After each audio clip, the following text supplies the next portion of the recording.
Shalom, selamat pagi Bapak Ibu Saudara yang dikasihi oleh Tuhan kita Yesus Kristus.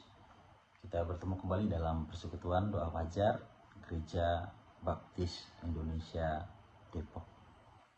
Kita akan merenungkan sejenak kebenaran firman Tuhan. Namun sebelum itu saya mau mengajak Bapak Ibu Saudara untuk berdoa terlebih dahulu. Mari kita semua bersatu hati dalam doa. Ya Allah Bapa kami mengucap syukur sepanjang malam Engkau boleh menyertai dan melindungi kami. Bahkan di pagi hari ini ketika kami bangun, kami mengucap syukur juga atas kehidupan yang baru. Dan sebentar kami akan merenungkan sejenak kebenaran firman-Mu yang tentunya akan kami bawa dalam kehidupan pribadi kami. Terima kasih Tuhan Yesus, dalam nama-Mu kami berdoa, haleluya, amin. Bapak Ibu Saudara yang dikasihi oleh Tuhan kita Yesus Kristus, pagi hari ini kita akan merenungkan suatu tema, yaitu kasih yang tidak berpihak. Tidak terasa Bapak Ibu, sebentar lagi kita akan merayakan Natal.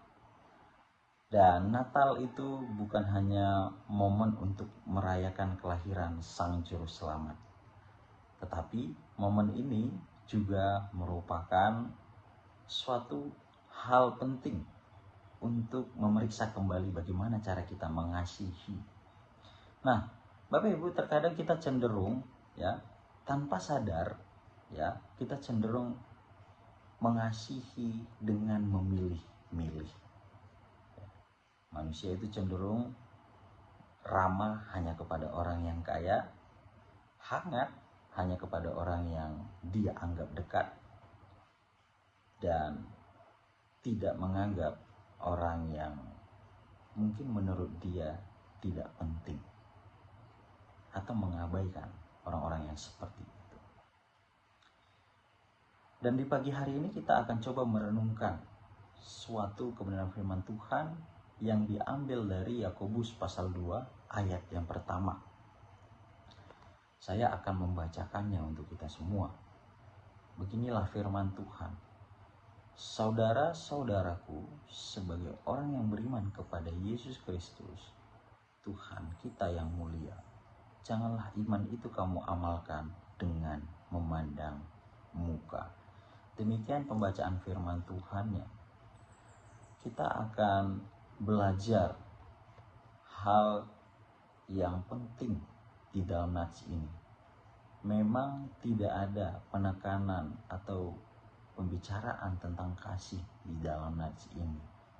Namun pembahasan yang sangat penting di dalam nats ini berbicara tentang iman dan sikap hidup itu tidak boleh bertentangan. Di sini Yakobus menegaskan bahwa kita tidak boleh mengaku beriman kepada Kristus, tetapi hidup kita masih standar dunia. Contohnya, menghormati orang yang mungkin terlihat berpengaruh, namun merendahkan orang yang terlihat sederhana. Itu adalah kehidupan standar-standar dunia, Bapak Ibu. Dan di dalam poin utama ini mau mengingatkan kepada kita bahwa iman sejati itu harusnya menghasilkan kasih yang adil. Karena kasih yang berpihak itu akan merusak kesaksian kita sebagai murid Kristus. Contoh sederhana lagi, Bapak Ibu, ketika kita mendatangi sebuah toko, lalu kita coba membandingkan. Yang pertama, kita berpakaian mewah, berpakaian yang bagus. Tentu kita akan disambut dengan ramah, dengan senyum. Tetapi sebaliknya, ketika kita datang ke sebuah toko, mungkin hanya berpakaian biasa-biasa saja, sederhana, bisa jadi kita akan diabaikan atau mungkin tidak dianggap ketika datang ke sebuah toko tersebut. Nah, ini adalah sikap-sikap dunia yang mungkin terjadi dalam kehidupan kita, atau mungkin biasa kita lakukan terhadap orang lain. Tetapi ini bukanlah sikap atau teladan Kristus. Nah, Bagaimana Kristus itu bisa menjadi teladan buat saya dan kita semua? Di sini Kristus menjadi teladan kasih yang tidak berpihak, Bapak Ibu. Kita bisa melihat seluruh pelayanan Tuhan Yesus. Dia menunjukkan kasih itu tanpa mendiskriminasi, ya, tanpa diskriminasi. Ya. Dia menerima anak-anak kecil, melayani anak kecil. Dia menjamah orang kusta. Dia berbicara dengan perempuan Samaria. Bahkan dia dekat dengan pemungut cukai seperti Zakeus. Semua ini adalah bukti bahwa kasih Tuhan itu tidak melihat status, tidak melihat penampilan, tidak melihat latar belakang. Di momen Natal kali ini, mau mengingatkan kepada kita, ketika Allah datang, dia tidak memilih sebuah istana mewah, tetapi dia hanya memilih sebuah kandang.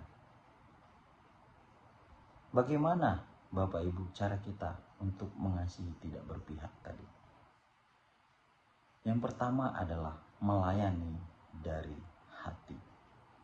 Melayani dari hati berarti peka terhadap mereka yang tersisihkan.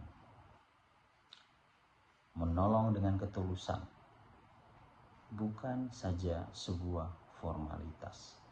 Karena kasih yang berpihak itu tentunya lahir dari ego kita.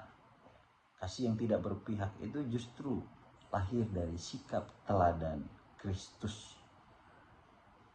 Kita bisa membayangkan kalau di tengah-tengah jemaat atau keluarga mulai membeda-bedakan, mulai memilih-milih, ya, maka yang terjadi apa? Tumbuh kecemburuan, hadir persaingan, bahkan gereja akan menjadi lemah. Tetapi coba kita membayangkan sebaliknya. Kalau kasih kita itu adil, merata, maka kerukunan akan tumbuh. Orang yang mungkin tersisihkan, dia akan merasa diterima, dan juga Kristus dipermuliakan. Jadi kasih yang tidak berpihak itu akan menciptakan sebuah komunitas yang sehat juga tentunya, Bapak Ibu.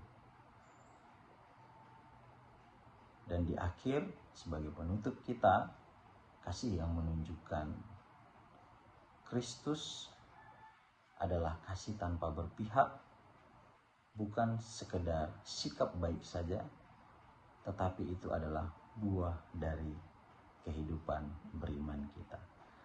Mari di dalam Natal kali ini mau mengingatkan kepada saya dan kita semua bahwa Yesus datang bukan untuk golongan orang-orang tertentu, tetapi untuk seluruh manusia. Ketika kita melayani semua orang dengan hati, tanpa pandang bulu, di saat itu jugalah kita sedang menunjukkan kepada dunia, beginilah kasih Kristus itu. Kiranya setiap kita menjadi pembawa kasih yang merata, melayani semua dengan hati yang dipenuhi kasih Tuhan. Amin. Kiranya firman Tuhan ini boleh memberkati kita sekalian. Mari kita menutup perenungan yang singkat ini di dalam doa. Ya Allah Bapa kami sungguh mengucap syukur kembali di pagi hari ini atas teguran bahwa kasih kami tidak boleh memilih-milih. Itu adalah bukti iman kami kepada Engkau Tuhan. Sama seperti Engkau juga tidak pernah memilih-milih siapa orang yang Engkau kasihi. Terima kasih Tuhan Yesus. Kiranya Engkau menyertai aktivitas kami sepanjang hari ini. Di dalam nama-Mu kami berdoa dan mengucap syukur. Haleluya. Amin. Shalom. Tuhan Yesus memberkati kita sekalian.